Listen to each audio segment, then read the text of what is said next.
Hello කොහොමද හැමෝටම? ඉතින් හැමෝම පරිස්සමින් සතුටින් ඉන්න ඇති කියලා මම හිතනවා. ඉතින් කියන්නකෝ ඔයාලත් වෙසක් දවසේ වෙසක් කූඩුවක් හැදුවද? මම නම් වෙසක් කූඩුවක් හදන්න ගත්තේ වෙසක් දවසට කලින් දවසේ. මායි මල්ලි එකතු වෙලා තමයි මේක හැදුවේ.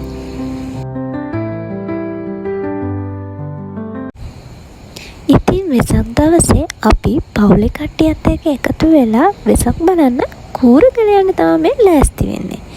යන අතරවාරයේදී අපිට ලස්සන පරිසරයක් දැක ගන්න පුළුවන් වුණා. ඒ වගේම දන්සල් ගොඩක් දැක ගන්නත් පුළුවන් වුණා.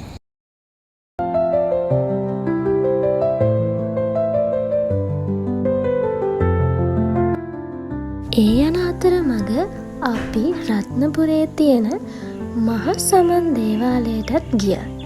බලන්නකෝ එහෙනම් ඒකත් හරිම ලස්සන තැනක්. අපි ගියේ වෙසක් පොහොය දවසේ හින්දා එදා ගොඩක් සෙනඟ හිටියා. ඒ අතර වාරේ ඉතින් වීඩියෝ කරන්නත් අමාරු වුණා.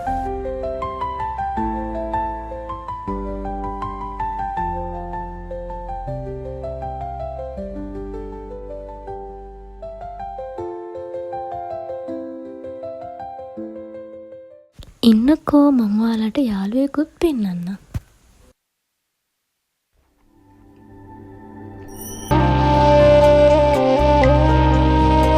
කූරගල කියලා කියන්නේ බලංගොඩ නගරේ ඉඳන් කිලෝමීටර් 18ක් පමණ දුරින් කල්තොට මාර්ගය අසල පිහිටලා තියෙන ඉතා පැරණි බෞද්ධ ආරාම සංකීර්ණයක්.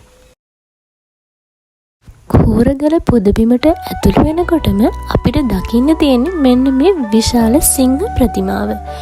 මේ සිංහ ප්‍රතිමාව කරවලා තියෙන්නේ කූරගල පුදබිම වෙනුවෙන් සහයෝගය දුන්න හැමෝම සිහි කිරීම පිණිස. මෙන්න මේ සිංහ ප්‍රතිමාව අඩි 30ක් විතර උස වෙනවා. සිංහ ප්‍රතිමාවෙන් පස්සේ අපි මේ ඇතුළු වෙන්න හදන්නේ ධාතු මන්දිරය බලන්න. අපි ගියපු වෙලාවේ ධාතු පෙන්වුව නිසා වීඩියෝ කරන්න ඕනේ ධාතු මන්දිරය ඇතුලේ. ඔයාලටත් හිතෙන්නේ නැද්ද මේ කූරගල පුදබිම නෙල්ලිගල පුදබිම වගේමයි කියලා? සඳහන් කරලා තියෙන විදිහට කූරගල පුදබිම අක්කර 54ක් විතර විශාල ප්‍රදේශයක්. කූරගල කියලා කියන්නේ පුරාවිද්‍යාත්මක ස්ථානවලින් ඉහළම තැනක තියෙන ස්ථානයක්. මොකද කූරගලින් හම්බ වෙලා තියෙනවලු බලංගොඩ මානවයාගේ පුරාවස්තු.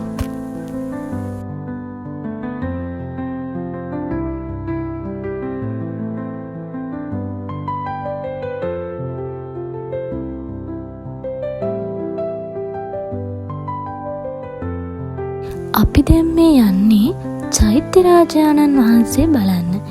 ඒකට ධාතු මන්දිරේ ඉඳලා ටිකක් දුර පයින් යන්න තියෙනවා.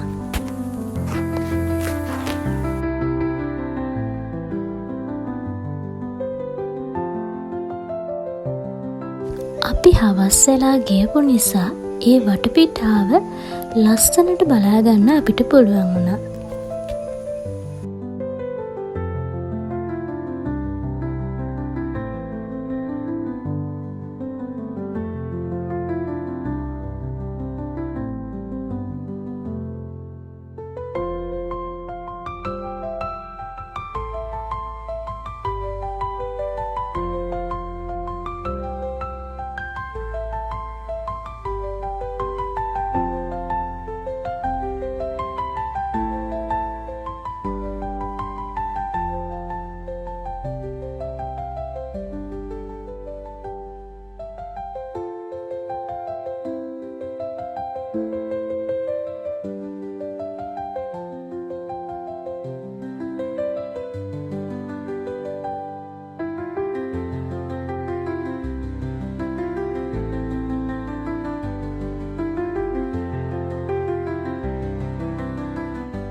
මේ චෛත්‍ය රාජාණන් වහන්සේ තමයි සබරගමු පළාතේ තියෙන විශාලතම චෛත්‍ය රාජාණන් වහන්සේ.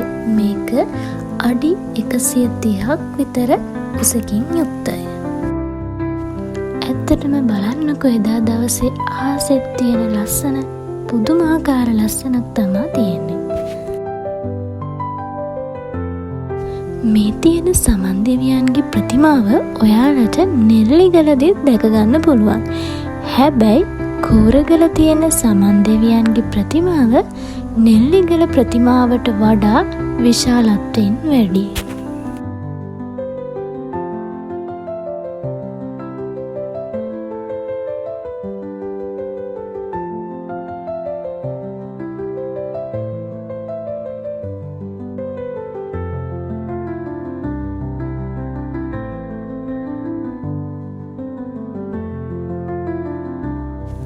එහෙනම් අද වීඩියෝ එක මම මෙතනින් ඉවර කරනවා. තවත් ලස්සන වීඩියෝ එකකින් ඔයාලා හම්බ වෙනකන් හැමෝම පරිස්සමින් ඉන්න කියලා මම ප්‍රාර්ථනා කරනවා.